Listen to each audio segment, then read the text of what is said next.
আসসালামু আলাইকুম সুপ্রিয় নবম শ্রেণীর প্রিয় শিক্ষার্থী বন্ধুরা, আশা করি তোমরা সকলেই ভালো আছো। এই ভিডিওতে অফনিয়ন ম্যাটার্সের 6 নম্বর যে ফেজ রয়েছে, এই ফেজে বঙ্গবন্ধু যে একটি ভাষণ দিয়েছেন সেই বিষয় নিয়ে আমরা আলোচনা করব বাংলা অর্থ সহ। As Bengalis Bangabandhu's speech. Bangabandhu's speech, এখানে বঙ্গবন্ধুরা রয়েছে পজিটিভ কেজে অর্থাৎ পজিটিভ ফর্মে রয়েছে, অ্যাপোস্ট্রফি এসটা হচ্ছে পজিটিভ এস। তো বঙ্গবন্ধু স্পেস, এখানে বঙ্গবন্ধু বলতে বঙ্গবন্ধুর ভাষণ, স্পেস মানে ভাষণ, বেঙ্গলিজ বলছে বঙ্গবন্ধু একজন বাঙালি হিসাবে বঙ্গবন্ধুর ভাষণ, বঙ্গবন্ধুর ভাষণ অ্যাট দ্য ইউনাইটেড নেশনস অ্যাসেম্বলিতে বাঙালি হিসাবে বঙ্গবন্ধুর ভাষণ as a matter of great pride for us মানে আমাদের জন্য, গ্রেট মানে বিখ্যাত, প্রাইড মানে গর্বের। তো আমাদের মহান গর্বের একটি বিষয় কি, ইউনাইটেড নেশনস অ্যাসেম্বলিতে বাঙালি হিসেবে বঙ্গবন্ধুর ভাষণটি আমাদের জন্য একটি মহান গর্বের বিষয়। আশা করি বুঝতে পেরেছি। অন সেপ্টেম্বর 1974 সালের 25শে ডিসেম্বরে Bangabandhu delivered his historic speech during the 29th session of the United Nations General Assembly just a week after Bangladesh became a member of the UN. আমরা যদি ভেঙে বলি শব্দ অর্থ সহ, 1974 সালের 25শে সেপ্টেম্বরে বঙ্গবন্ধু স্পিচ অর্থাৎ বক্তৃতা দিয়েছিলেন। হিজ হিস্টোরিক, তার ঐতিহাসিক ঐতিহাসিক ভাষণ ডিউরিং দ্য চলাকালীন সময় 29তম সেশন অধিবেশন of the United Nations general assembly, অর্থাৎ ইউনাইটেড নেশন জেনারেল অ্যাসেম্বলির 29তম অধিবেশন চলাকালীন সময়ে বঙ্গবন্ধু তার ঐতিহাসিক ভাষণটি দিয়েছিলেন। আসলে বুঝতে পেরেছি। জাস্ট আ উইক আফটার মানে এক সপ্তাহ পর, অনলি শুধুমাত্র এক সপ্তাহ পরে বাংলাদেশ হলো মেম্বার অফ দ্য ইউএন, অর্থাৎ ইউএন এর একটি সদস্য হলো বাংলাদেশ। ইউএন এর একটি সদস্যে পরিণত হলো, ইউএন একটি সদস্য হলো।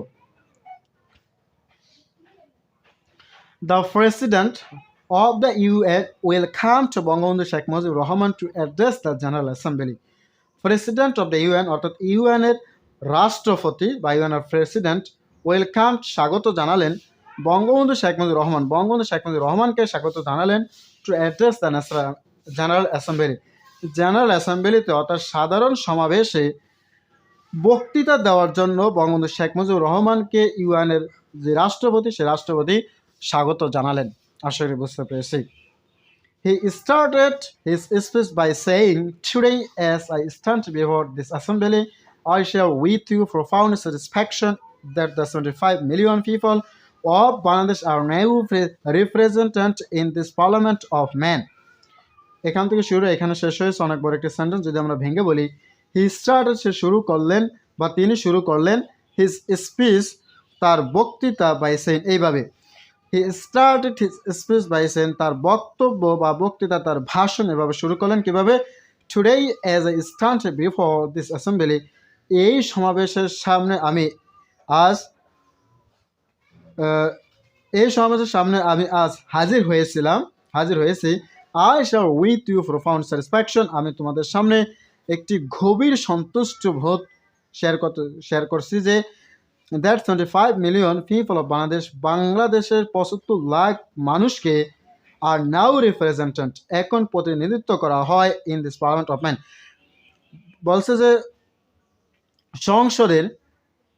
সংসদের সদস্য হিসেবে বাংলাদেশের 75 লাখ মানুষকে প্রতিনিধিত্ব করা হয়। এটা প্রেজেন্ট ইনডেফিনিট টেন্সের প্যাসিভ ফর্মে রয়েছে।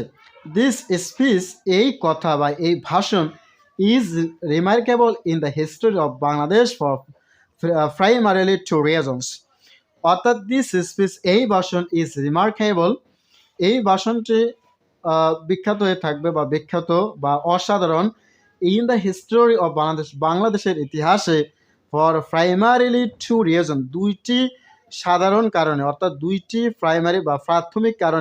প্রাথমিক কারণে এই ভাষণটি বাংলাদেশের ইতিহাসে অসাধারণ হয়ে থাকবে বা বিখ্যাত হয়ে রয়েছে। বলছে ইউএনের বাংলাতে এই ভাষাটি এই ভাষাটিকেই এই ভাষাটিকে ভাষণ হিসেবে মার্ক করা হয়েছিল। কেন? দ্বিতীয়টা কারণ কি? সেকেন্ডলি, মানে এটি কেন বাংলাদেশের ইতিহাসে স্মরণ হয়ে রয়েছে সেই বিষয়টা বলতেছে যে ইউএনএ এই ভাষণটিকে প্রথম স্পিচ হিসাবে মার্ক করে রাখা হয়েছে, সেই বিষয়টা এখানে তুলে ধরা হয়েছে। দ্বিতীয় কারণ হচ্ছে it introduced fresh ideas and policies aimed at building a brave new world free of economic inequalities, social injustice, military aggressions, and threats of nuclear war. দ্বিতীয় কারণটা এখানে বলছে যে এটি নতুন ধারণা এবং নিয়ম নীতির একটি নতুন সাহসী পৃথিবী তৈরি করতে নিয়ম নীতি এবং নতুন ধারণাগুলোর পরিচয় বহন করে কিসের? ইকোনমিক ইনইকুয়ালিটিস, অর্থাৎ অর্থনৈতিক বৈষম্য এবং সামাজিক অবিচার, মিলিটারি আক্রমণ এবং বলছে যে পারমাণবিক যুদ্ধের হুমকি, এই সমস্ত বিষয়গুলোর পরিচয় বহন করে এই ঘোষণাটি, এই বক্তৃতাটি। এই দুইটি কারণে বঙ্গবন্ধু শেখ মুজিবুর রহমানের এই বক্তৃতা, এই ঘোষণাটি বা এই ভাষণটি ইউএনএতে মার্ক করে রাখা হয়েছে। আসলে বুঝতে পেরেছি আমরা অপনিয়ন ম্যাটার্সের টেক্সট 1 6 নম্বর পেজে, এবং পরবর্তী যে টেক্সটগুলো রয়েছে পরবর্তী পৃষ্ঠায় সেই টেক্সটগুলো নিয়ে আমরা আলোচনা করবো ইনশাআল্লাহ। তো পরবর্তী ভিডিওগুলো এইভাবে অর্থ সহ পেতে হলে অবশ্যই চ্যানেলটিকে সাবস্ক্রাইব করে রাখবেন। ধন্যবাদ সকলকে।